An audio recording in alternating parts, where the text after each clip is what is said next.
চলে এসেছি আপনাদের সামনে নতুন একটি রেসিপি নিয়ে। আজকে আমি বানিয়ে দেখাবো বেসনের বরফি। আমার মা যেভাবে বেসনের বরফি বানাতো সেই রেসিপিটি আমি আপনাদের সাথে শেয়ার করব।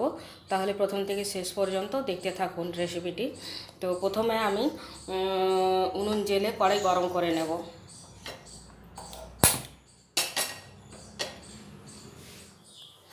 কড়াই গরম হয়ে গেছে, এবারে ওতে দিয়ে দেব ঘি। ঘিটা অল্প অল্প করে দেব। প্রথমে 2 চামচ দেব, বড় চামচে।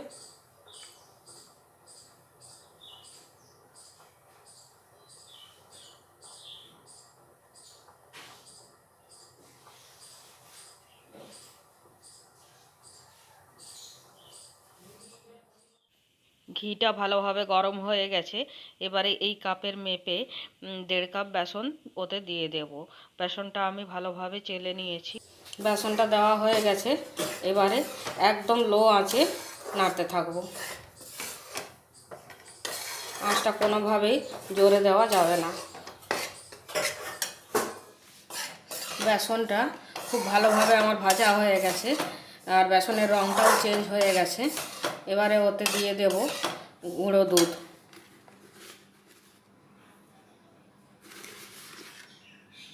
দু টেবিল চামচ দিয়ে এর সাথে ভালোভাবে মিশিয়ে নেব।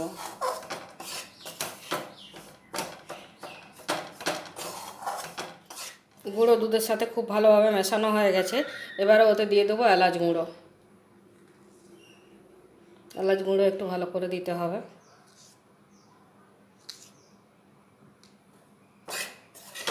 দিয়ে আবারও ভালো করে মিশিয়ে নেব।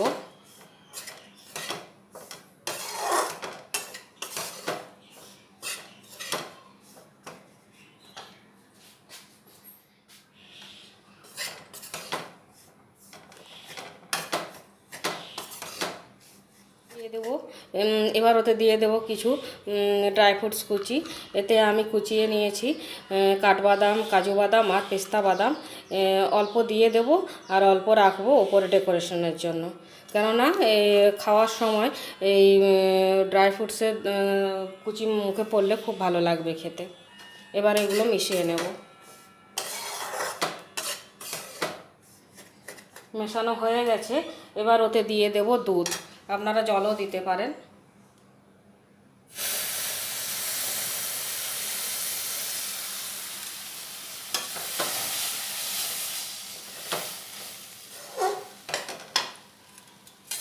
অল্প অল্প দেব আর মেশাবো।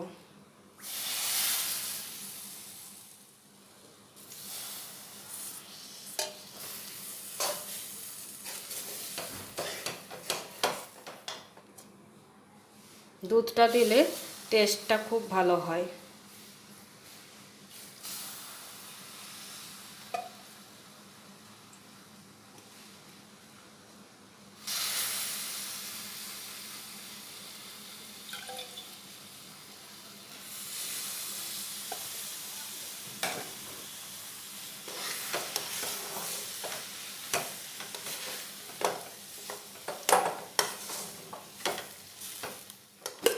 এবার ওতে দিয়ে দেবো চিনি।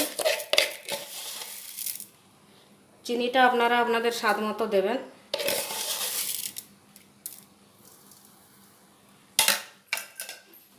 এবারে চিনির সাথে খুব ভালোভাবে মিশিয়ে নেব।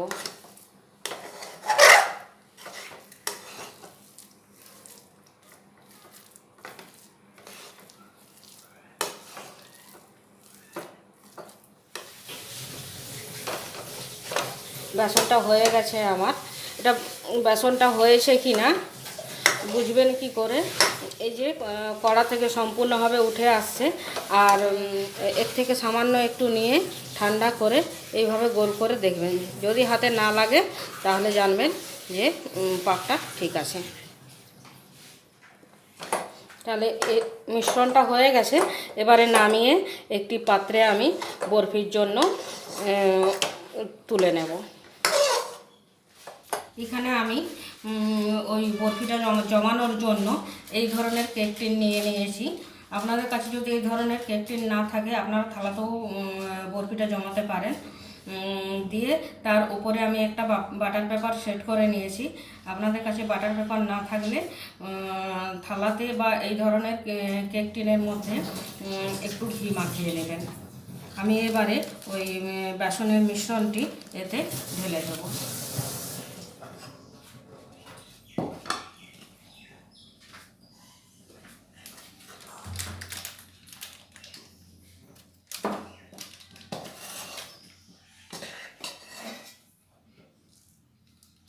এবারে এর মধ্যে এটি সমানভাবে বিছিয়ে সেট করে নেব এইভাবে।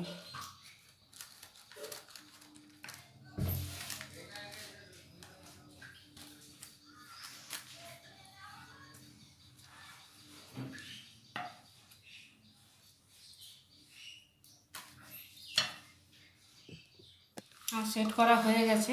এবারে ওতে ড্রাই ফ্রুটস কুচি যে অল্প পরিমাণে আমি আলাদা করে রেখেছিলাম ওগুলো এর ওপরে ছড়িয়ে দেব।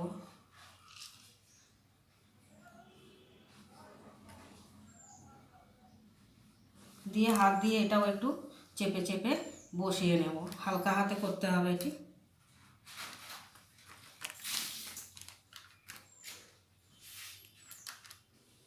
দিয়েও আমার সেট করা হয়ে গেছে। এবারে আমি এটা নর্মাল টেম্পারেচার আসা পর্যন্ত ঠান্ডা করে নেব। তাহলে ফিরে আসছি বন্ধুরা ঠান্ডা হওয়ার পর। চলে এসেছি বন্ধুরা 7 ঘন্টা পরে।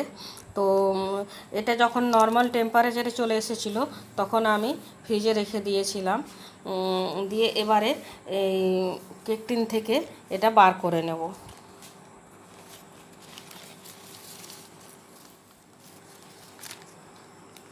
বার করে এবারে কেটে নেব। আপনারা যেমন খুশি আকারে কেটে নিতে পারেন।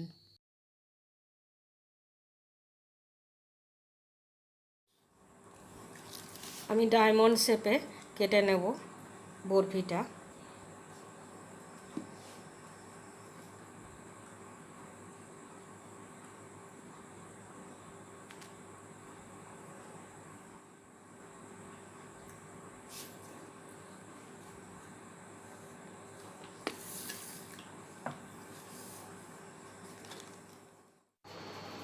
এই যে দেখুন বন্ধুরা এরকম হয়েছে।